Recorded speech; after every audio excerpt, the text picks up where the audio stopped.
Hey, what's going on? What is good, everybody? Thank you so much for joining me as always. Today's video topic I think is going to be a lot of fun because those of you who know me or don't know me, I've been trading in this TF2 universe, TF2 economy pretty much since the very beginning. And I mean the very beginning when keys were like 2.66 or 3 ref or whatever it was. And I've been playing TF2 on and off ever since 2007. So I've been deeply ingrained in this community and in trading since the very beginning. So I've seen a lot of things and I have a lot of stories, like a lot of stories. And every once in a while, I'll make a video on a fun topic or a story from the past and you guys really seem to love it. So whether you're new to trading and it's kind of cool just to hear about how things used to be in the past, or you're an old school trader like myself and you kind of like the nostalgia of hearing how things used to be, either way, I think it's really fun to share these stories. And it got me to thinking because people used to ask me this quite, is now a good time to get into trading? When was the best time to get in trading? Is it too late to start? Should I start now? It's kind of like, the stock market or real estate. People never know, is now a good time to start? And as always, the best time to start was yesterday, right? The best time to plant a tree was yesterday. But the second best time is to start now because it's always better to get experience and learn and move on from that, right? If you just keep postponing it, it's like, well, now you're just missing opportunities that you might not even know existed. So in this video, I had to really sit down and think about one question I get a lot is it a good time to start trading? And of course, it's always a good time. There's always new things going on. But more importantly, what was the best time ever to be a trader? In the TF2 trading economy, when was the best time, the ultimate peak, when it was the best time to just be in the community, to be a trader, when things were just the perfect combination to make amazing profit? And I had to think about this objectively, and I'm like, man, I've seen a lot of updates, a lot of new hats, new unusuals, weapons, so many different things have happened over the years. It's just kind of hard to pick, but I think I narrowed it down to the ultimate best time ever in my mind to be a trader, and I'm going to share that with you today. So in my opinion, the absolute best, the ultimate time to be a TF2 trader was back in 2013 after the Two Cities update. For some people who weren't around back then, you just know this update as like the MVM update. Like it wasn't a big deal. Cool, we got Australians and we got some new maps and that was about it. But this was a long time for some people. For me though, I've been around for so long, this feels like it was just yesterday. And that's a testament to just how much fun this update was and how exciting it was that this was 6 or 7 years ago. And it feels like it was just like 2 years ago for me because I remember how much fun it was to be in there and see the new Australians and the golden pans. I was like, oh my gosh, we had never seen something like this. Like the first God tier all class weapon was a big deal. There's a universal announcement when someone drops the golden pan.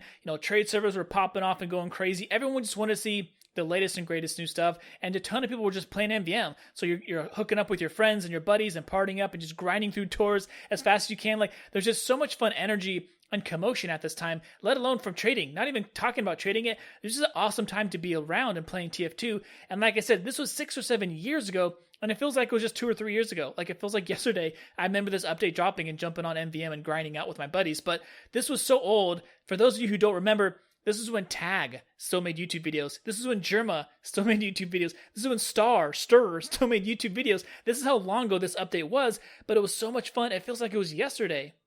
Of course, whenever there's a TF2 update, when we get updates, or just items are added to the game in general, there's something new, whether it's a war paint, or a hat, or an unusual effect, whatever it is, then it's a good time to be a trader because there's something new in the market. There's something exciting, hopefully, and you don't know, are you buying it cheap and the price is going to skyrocket and you can ride that wave, or you're testing out the market to see if it's popular so you can gobble them all up and resell them for more. Like it's just something new and it's fun to have it out there, but it's kind of more speculative. You don't know how it's going to do because a lot of times new items get added to the game and they're kind of like, meh, people don't really care.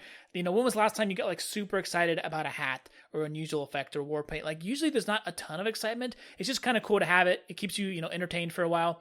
But this update, the Two Cities update, everything we got was amazing and popular and easy to sell and like just beautiful and people just couldn't get their hands off of them. We got Australians, which everyone loved. They thought they were just gorgeous and beautiful and gold and, they came out for every single class. So that was a trader's dream to have this whole new market, this whole new basically economy that some people just trade Australians. Like that's all they do. And that's what they stick to because it's a great market. It's easy to do. It's consistent. They're very popular. They're easy to sell. And then we also got kits, professional kits, which are awesome because you can apply it to your favorite weapon. And there's enough variety in there that you can find out what's high tier, what's low tier, what's, mid tier, whatever. And, work your way into those and sell them for profit and collect them. And some people have all Team Shine Firehorns on their favorite weapons. And some people have all Hypno Beams, whatever it is. So it was just a whole new market that these little mini markets came out of, which is kind of cool. Not only was it great for traders to have these new items that were really popular, kill streak kits, pro kits, Australiums, but even if you just played MVM, you could easily sell back the items you got, the robot parts, and break even. A lot of times you could get an item, there's one or two items that for a while were like worth over $1, so you would get your ticket back. Or maybe at the end of your tour, you get a decent kit. Even some of the specialized kits were a lot back then. Definitely the pro kits were going for a ton back then. You could sell that and get like $20, $30 back, and now you just paid for your whole tour and like 10 more tours. So it was really easy just to sell what you got and just keep playing again. Like you were kind of almost self-regenerating and paying for tours for MVM just to keep going and going. Speaking of selling things and trading on the Steam community market, this was probably one of the best times to be a trader, like I said, because of this alone. There was so many reasons to be on the Steam market. It was just amazing. Not only, like I said, could you sell, your MVM parts or your pro kit or whatever you get after a tour on there, it's going to go for a lot more money. Just other items. In general, people were just getting rid of things because they wanted money to buy tour duty tickets and they wanted to buy the new Australium. So there was a ton of good deals on there for unusual weapons and strange festives and just anything you can think of. It was like a fire sale. Like everyone wanted to get money on the Steam community market so they could buy new stuff and play tours and do all that other fun stuff. So tons of good deals on there, and all the new stuff was selling for outrageous prices. If you look at some of the Australiums back in the day, look at when they first came out, they were going for a ton of money. The pro kits were going for a ton of money. Like it was such an easy sell, and the profits were just astronomical. Even better than all of that, however, if you can think of this something even better, was there was no trade holds whatsoever. This was amazing because if you were creative, you could buy and trade something like immediately and you could make sure there's profit there. So you could be in a trade server, and I did this many, many times with the guy saying, hey, I have an Australian scattergun. He's like, hey, I don't see it in your backpack. I'm like, don't worry about it. I'm going to get it. And he would negotiate a price of how many keys it was, and I could just buy it off the Steam community market for cash, sell it to the guy for like 30, 40, 50, sometimes even double the profit, and then sell his keys he just traded me on the Steam community market and get a bunch of my money back and then some, and just repeat and repeat and repeat. The same thing with classifieds. You could look up a guy who's buying whatever, an unusual hat for soldier. He's going to pay 30 keys. You can find that exact hat on the Steam community market for a lot less than 30 keys, trade it to the guy, and rinse and repeat and repeat. And it was great because I think in one day, my peak was I think 10 or 11 times I did this just with Australiums. I'd buy a scattergun, trade it for keys, sell the keys back and forth, just repeat and repeat and repeat. And it was great because it was like guaranteed profit. You could find a buyer, find a seller, and it was just the easiest thing to do in real time to just make crazy. I think there was times I was making like 15 or 16 keys per trade, just like boom, boom, boom, over and over and over. So I don't know for the total of that day, I was still kind of newish to trading. So to me, to make 5 keys in a trade was like amazing, right? So to make 10, 15, 20 keys in a trade was like, oh my God, times doing that, a couple times a day, it was awesome.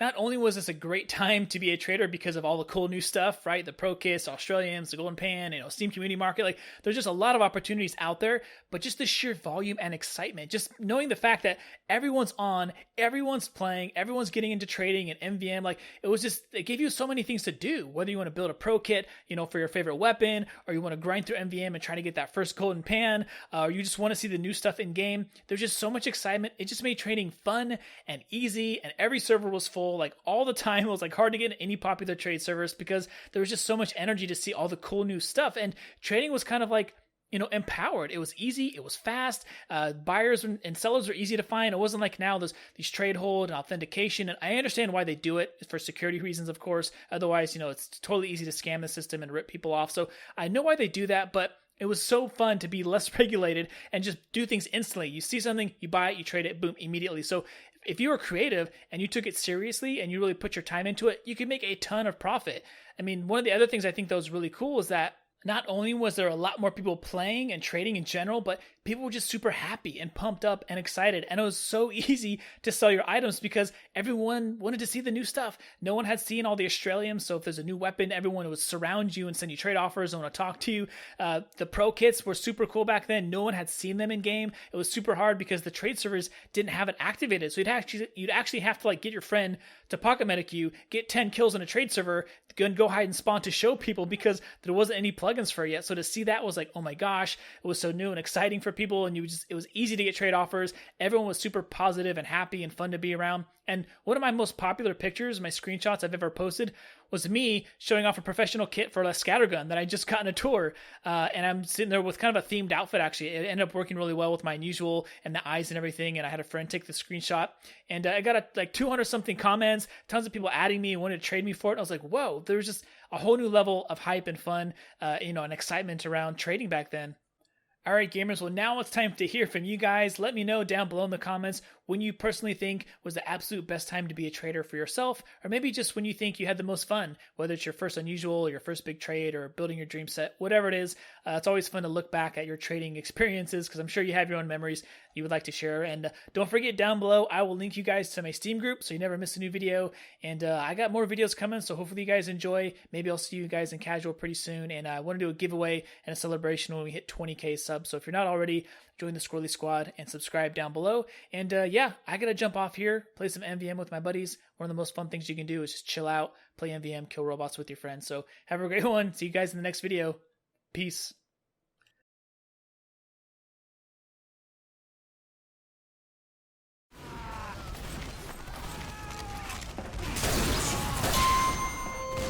You just kill 3 people with 1 rocket. They're like all inside each other.